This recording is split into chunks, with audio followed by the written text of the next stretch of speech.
Ya, 4 negara berhasil lolos ke babak semifinal, Prancis, Spanyol, Inggris, dan Argentina. Pada laga selanjutnya, Prancis akan menghadapi Spanyol, dan juara bertahan Argentina akan melawan Inggris. Negara manakah yang berhasil menunjukkan tajinya dan layak lolos ke babak final?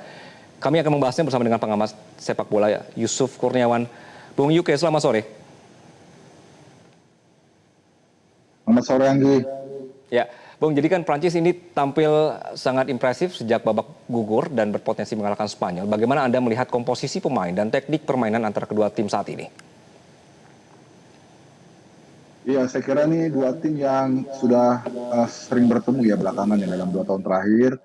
Tapi faktanya memang Prancis di di Piala Eropa, kemudian di Nation Nation League ya Nation League yang di Eropa itu 2 kali turnamen besar itu mereka selalu kalah dari Spanyol.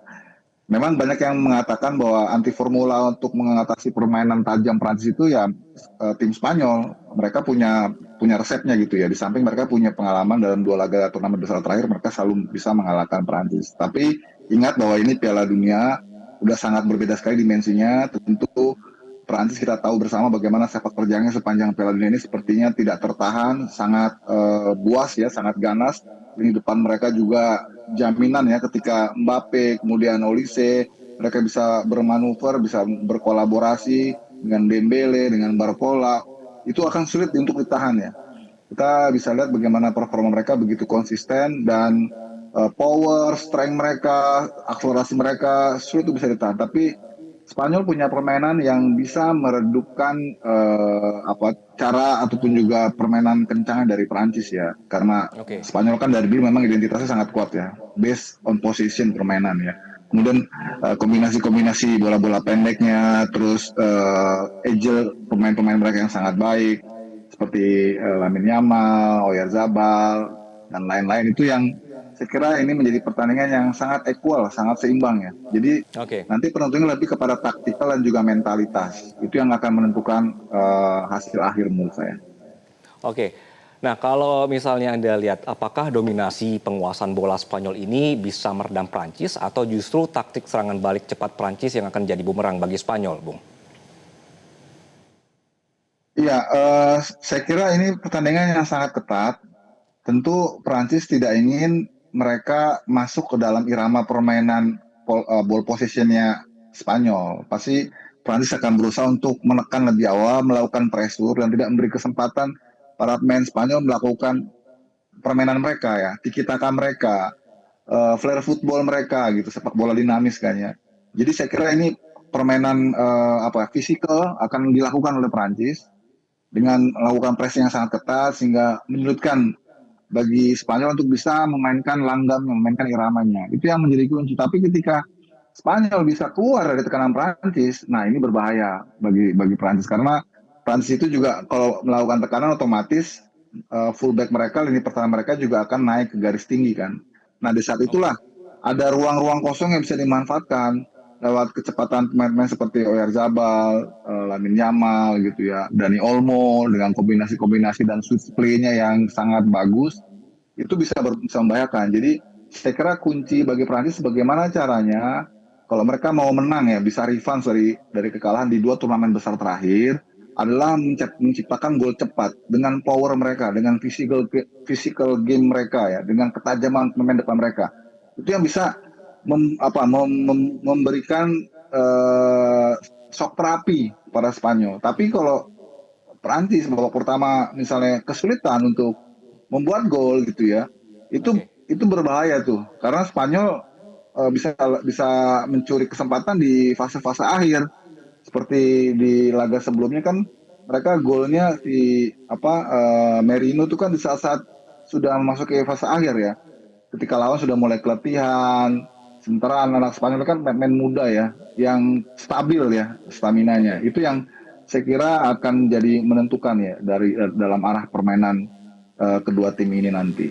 Oke, Bung, kalau Prancis punya Mbappe gitu yang cepat dan juga tajam gitu. Di Spanyol kan ada Lamine Yamal ya, dia eksplosif di lini sayap gitu. Bagaimana Bung Yuki melihat peran Yamal di laga sebesar semifinal ini? Apakah dia mampu membuat perbedaan atau justru akan dikunci mati oleh Didier Deschamps? Iya, sayangnya kita harus akui secara jujur Lamine Yamal ini belum menunjukkan versi maksimumnya dia ya. Karena kan dia datang ke World Cup ini dalam kondisi baru pulih dari cedera. Dan sampai pertandingan sekarang ini, sampai memasuki babak semifinal, dia juga belum menunjukkan pesonanya dia gitu.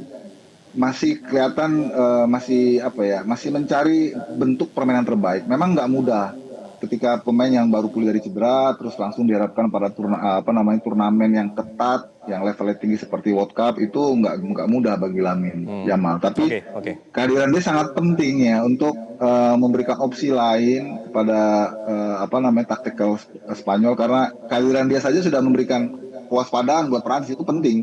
Dan juga para pemain Spanyol yang lainnya jadi juga ikut percaya diri ya. Oke. Karena bagaimanapun Lamine Yamal nih baby boomer lah, yang bisa membuat sentuhan-sentuhan ajaib yang di saat deadlock dia bisa tuh dengan kaki-kaki magisnya bisa membuat perubahan yang signifikan. Itu yang diperlukan oleh Spanyol gitu. Oke, Bung, kita bergeser yuk ke pertandingan lain. Pertarungan klasik antara Argentina melawan Inggris. Kedua tim ini sama-sama harus berjuang sampai babak perpanjangan waktu extra time di perempat final kemarin. Dengan waktu istirahat yang mepet, apakah jalannya pertandingan nanti akan tetap terbuka dengan tempo tinggi? Iya, ini menarik ya. Kalau kita lihat Argentina memang difavoritkan sejak awal akan tampil di final ya. Tapi kalau melihat perjalanan mereka, kelihatannya mereka tuh tidak selalu mudah ya. Terutama di babak knockout ini ya. Bagaimana khususnya mereka ketika lawan Tanjung Verde, mereka kebobolan sampai 2 gol, menangnya juga harus 3-2 dengan nggak gampang gitu ya. Terus kemudian melawan Mesir juga mereka bakal nyaris kalah gitu ya, dengan berbagai polemik yang terjadi di pertandingan itu juga luar biasa mereka full effort. Dan kemarin pun lawan Swiss, saya kira mereka juga tidak mudah ya untuk menaklukkan Swiss, sampai kemudian Swiss harus bermain dengan 10 orang baru tuh mereka bisa bermain cair gitu, bisa bikin 3 gol gitu. Sebelumnya kan 1-1. Jadi kalau mengacu kepada perjalanan Argentina, memang mereka belum sehebat yang dibayangkan gitu ya. Perjalanan mereka walaupun bracketnya terbilang mudah, tapi faktanya mereka perlu extra effort ya untuk bisa meraih kemenangan demi kemenangan. Dan Oke. tantangan yang nggak mudah nanti ya, mereka bagaimana caranya bisa menaklukkan Inggris yang sekarang sedang performa bagus ya. Karena Inggris dengan keterkuat yang ada, main muda mayoritas, tapi mereka sudah bisa melewati fase-fase penting tuh ya. Mereka bisa mengalahkan Meksiko di kandangnya Meksiko yang begitu angker ya. Kemudian kemarin juga di perempat final mereka bermain sangat luar biasa, sehingga bagaimana Jude Bellingham menemukan sentuhan terbaiknya, udah selalu bikin. Oke. Oke. Jadi Oke. orang kira akan bakal sangat menyulitkan buat Argentina kalau Argentina masih performanya seperti yang tadi saya katakan. Oke, Bung.